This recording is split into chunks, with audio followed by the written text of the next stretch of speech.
فواد چودھری کی آواز آ رہی ہے آپ کو؟ جی بس میری یہی ایک ریکویسٹ ہے کہ جس طریقے سے فواد کو انہوں نے رات کو 5:45 اور 6 کے درمیان ان کو ابڈکٹ کیا ہے، گیریج میں آ کے ہمارے پاس سی سی فوٹیج بھی ہے، وہ ہم آپ لوگوں کو دیں گے. اگر آپ نے اریسٹ ہی ان کو کرنا ہے، there is a legal procedure to follow. یہ نہیں ہو سکتا کہ آپ کسی کے گھر میں گھس جائیں 10-12 بندے لے کے اور آپ ان کو گاڑی میں ڈالیں ویگو میں اور اٹھا کے چل پڑیں اور گھر والوں کو کسی کو پتہ ہی نہیں ہے کہ آپ انہیں کہاں لے کے گئے ہیں. ہمیں تو 3 گھنٹے تک پتہ ہی نہیں چلا کہ ان پہ ایف آئی آر کس بات کی ہوئی ہے. ان کو سی آئی اے نے اٹھایا ہے، ایف آئی اے نے اٹھایا، کیونکہ یہاں تو پتہ ہی نہیں چلتا نا کس ادارے نے کب کس وقت کس کو اٹھا لیا ہے. وہ تو میڈیا کا میں شکریہ ادا کرنا چاہتی ہوں جنہوں نے اس پہ بہت ایفرٹ کی اور انہوں نے ان کی ایف آئی آر کو سرچ کیا جو کہ کوسار تھانے میں، اور اس کے 2 گھنٹے کے بعد بھی ان کا نہیں اتا پتا تھا کہ فواد چودھری صاحب کو انہوں نے کہاں رکھا ہوا ہے. ابھی انہوں نے کوئی آئی تھنک پیش کیا ہے کینٹ کچہری میں، اب وہ راہداری پہ رکھ رہے ہیں، پتہ نہیں آج لاتے ہیں کل لاتے ہیں، یہ کیا کرتے ہیں. But this is totally wrong, in acceptable جس طریقے سے ان کو گرفتار کیا گیا ہے اور جس طریقے سے ان کو لے کے گئے. اب ہمیں نہیں پتا ان کے ساتھ انہوں نے ٹارچر کیا ہے، ان کو بلائنڈ فولڈ کیا، ان کو کیا کیا ان کے ساتھ، وی ہیو نو کلو. لیکن بس میں یہی چیف جسٹس آف پاکستان کو کہوں گی کہ پلیز اس کے اوپر سو موٹو لیں. ہی از اے نیشنل لیڈر. کوئی ایک یہ جمہوری حق ہے ہر سٹیزن کا کہ اس کو رائٹ دیا جائے، پروسیجر کے تھرو آپ اریسٹ کریں. یہ کیا طریقہ ہے کہ آپ گھر میں گھسیں، بندہ اٹھایا اچھا نہیں لگا اور آپ غائب کر دیں بندہ. تو میری یہی ریکویسٹ ہے ہمارے وزیر اعظم سے بھی اور کیئر ٹیکر محسن نقوی صاحب سے بھی، جو کہ ابھی 2 دن پہلے آئے ہیں، کہ اس معاملے کو ٹیک اپ کریں اور جتنی جلدی ہو سکے اس کو میرٹ پہ فیصلہ دیں اور فواد چودھری صاحب کو ریلیز کریں. تھینک یو سو مچ. بسم اللہ الرحمن الرحیم. میں مختصر یہی صرف بات کرنا چاہتا ہوں کہ دیکھیں، آج صبح جو فواد چودھری صاحب کو اپنے گھر سے اریسٹ کیا گیا ہے، بڑے واضح ہے کہ فواد چودھری صاحب، آپ پریس والے بھی جانتے ہیں، پی ٹی آئی کے پورے پبلک اور باقی پارٹیز کے لوگ بھی جانتے ہیں کہ فواد چودھری صاحب ایک بڑے کھلے ذہنیت کے انسان ہیں. وہ ہر اوپینین کو ایکسیپٹ کرنے والے انسان ہیں. تو فواد چودھری صاحب کا آج صبح صرف اریسٹ نہیں ہوا، ایک سوچ کا اریسٹ ہوا، اور وہ سوچ فریڈم کی تھی، آزادی کی تھی. اور فواد چودھری صاحب کو اریسٹ کر کے آپ نے صرف ان کو نہیں اریسٹ کیا، اس آزادی کو اریسٹ کیا. کئی ایسے فیکشنز، میڈیا کے بھی، پریس کے بھی، لبرل سوچ کے بھی، اس کو آپ نے اریسٹ کیا. کوشش کی ہے کہ اس کو کنٹین کیا جائے. فواد چودھری صاحب نے سوائے جوڈیشری کی بالادستی اور ڈیموکریسی، جمہوریت کی بالادستی کے علاوہ کبھی کوئی بات کی نہیں ہے پچھلے 9 مہینوں میں. آپ ہر ان کا ایک ٹویٹ دیکھ لیں، وہ صرف اس چیز پہ ہے کہ ڈیموکریسی شوڈ پریویل ان پاکستان.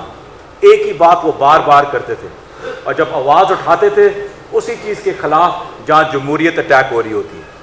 تو آپ نے کس انسان کو اریسٹ کیا، کس وجوہات پہ؟ کہ ای سی پی کو تھوڑی سی ان کو درد ہوا ہے، افسوس ہوا ان کو کہ ان نے خالی ان کو بول دیا ہے آگے کہ وہ فرنٹ مین ہے پی ڈی ایم کے. اب اس میں جو پچھلے 9 مہینوں میں ہے اور انسان کیا بولے؟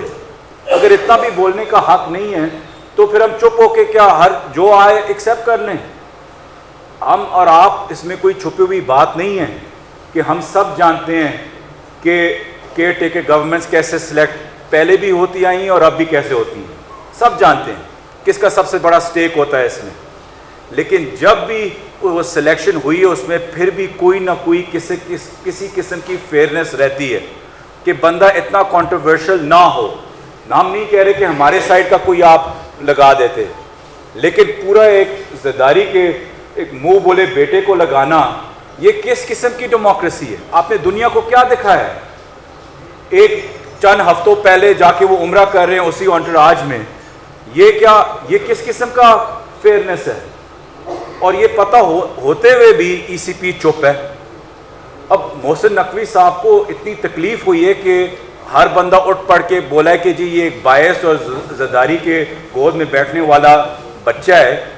تو آپ نے اپنے کوئی خون کا کچھ سوچنا ہوتا، آپ کے اندر تو صبر اور انصاف ہونا چاہیے.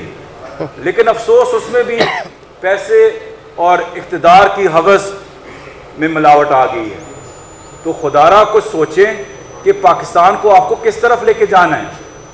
آپ ان لیڈرز کو اور اس پارٹی کو سائیڈ لائن کرنے چاہ رہے ہیں جو اس ملک کی سب سے بڑی پارٹی ہے, ایک واحد ایک پارٹی ہے جو سارے پروونسز میں گراس روٹ لیول تک انٹرینچڈ ہیں, اور اس انسان کو آپ کوشش کر رہے ہیں, جو آپ کہتے ہیں کہ ریڈ لائن لگے گی, وہ ایسا حب وطن ہے, وہ ایسا ایک انسان ہے کہ اگر آپ ٹیبل پہ بھی آ کے ان سے پوچھ لے کہ ملک نہیں ٹوٹنا چاہیے خان صاحب, آپ ریزائن کر دیں پولیٹکس سے. فرض کریں میرا سوال یہ ہے کہ خان صاحب کہیں کہ میں پولیٹکس سے پاکستان کی خاطر ریزائن کرتا ہوں, پھر آپ کا نیکسٹ سٹیپ کیا ہے؟ کس کو آگے آپ لے کے آنا چاہتے ہیں, اور کون ہے اس ملک میں جو پورے پاکستان سے ایکسیپٹڈ ہے؟ مجھے ایک شخص بتا دیں کسی پارٹی میں بھی, آرز انکلوڈیڈ, کون سا ایسا شخص ہے جو پورے پاکستان میں ایکسیپٹیبل ہے, جس کی صادق اور امین کی ایک ریپوٹیشن ہے جو پورے دنیا میں مانا جاتا ہے؟ ایک اگر بتا دیں. کیا بلاول زرداری کو آگے لے کے آنا چاہ رہے ہیں؟ مریم صفدر کو لے کے آنا چاہ رہے ہیں؟ اس وقت فضل الرحمان آپ کا فیس بنا ہوا ہے پاکستان اور پاکستان کی جمہوریت کا, یہ پاکستان آپ بنانا چاہ رہے ہیں؟ تو فیصلہ کریں کہ آپ نے پاکستان کے ساتھ کرنا کیا ہے. اور میں پھر سے محسن نقوی کو کہتا ہوں کہ دیکھیں سر, یہ 90 دن کی گورنمنٹ ہے, اس کے بعد آپ کے لیے بڑا مشکل ہوگا پاکستان میں. آپ کب تک ایک زرداری ہاؤس سے دوسرے زرداری ہاؤس تک پھرتے رہیں گے؟ کبھی نہ کبھی آپ کو پبلک کا فیصلہ کرنا ہوگا, سامنا کرنا ہوگا آپ نے. تو سوچ سمجھ کے آپ اپنی حرکتیں کریں, یہ وقت بھی گزر جائے گا, اس میں کوئی مشکل بات نہیں ہے. اگر اعظم سواتی صاحب نے سہ لیے, باقیوں نے ساری چیزیں سہ لی ہیں, فواد صاحب تو پچھلے 9 مہینے میں ہمارے سب سے بڑے فرنٹ رنر ہیں, اور وہ ایک سیاسی شعور رکھتے ہیں, اور ان کو پتہ ہے کہ جمہوریت کے لیے کیا ان کو مشکلات اٹھانی پڑے گی. تو اس میں آپ کوئی کسی غلط فہمی کے آپ نہ شکار ہوں کہ اس چیز سے کوئی فرق پڑنا ہے. فواد چودھری صاحب الحمدللہ اس سے اور بڑے ہیرو بنتے جائیں گے, جتنے پہلے وہ 9 مہینوں سے بنے اس سے بھی آگے انشاءاللہ آج صبح سے بن گئے. لیکن آپ کا کیا ہوگا؟ کچھ سوچیں کہ آپ کا کیا ہوگا, اور جو پارٹیز آپ کو بیک کر رہی ہو, اور ساری جو قوتیں آپ کو بیک کر رہی ہو, وہاں کیا ہوگا؟ تو خدارہ ذرا سوچ کے, میں اپنے بڑے ہمبل کیپیسٹی سے chief justice of Pakistan, honourable chief justice of Pakistan, ہم سب ایز اے پارٹی ان سے بڑے توقعات رکھتے ہیں. فواد چودھری صاحب نے ہمیشہ اپنی پوری زندگی صرف چیف جسٹس اور جسٹس سسٹم اور جوڈیشری کی بالادستی کی بات کی ہے. آج وہ آپ سے وہ انصاف بھی مانگ رہے ہیں, اور آپ کی طرف پورے ملک کی نظریں بھی ہیں کہ آپ وہ قائم رہیں اپنے جو آپ کا رول ہے اس سوسائٹی میں, اس معاشرے میں, اور اس ملک میں. I want 1 second. I want to give a message to the international media also and the international community that today's action, abduction of Fuad Chaudhry in the early hours of the morning today shows very clearly the intention of the state of Pakistan and its imported government, that they want an end to democracy here. They want to arrest the most popular leader. They tried to assassinate him, Imran Khan. They did not succeed, thanks to Allah. Then now they're trying to disqualify him. That is not working. Now they want to arrest him. That hasn't worked. So they're going after the most vocal leadership of PTI that stands behind Imran Khan. And that is why Fuad Chaudhry has been arrested today, simply because the fragile egos of the state and its nominees and the election commission cannot withstand simple political rhetoric where Fuad Chaudhry called them clerks. Why clerk should be a sign of disrespect? Because the clerks run the bureaucracy in this country is amazing. But more than that, if the election commission has such a fragile ego, why the hell don't they sue Fuad Chaudhry for civil defamation? Why charge him with terrorism? Is this an act of terrorism to call somebody a clerk?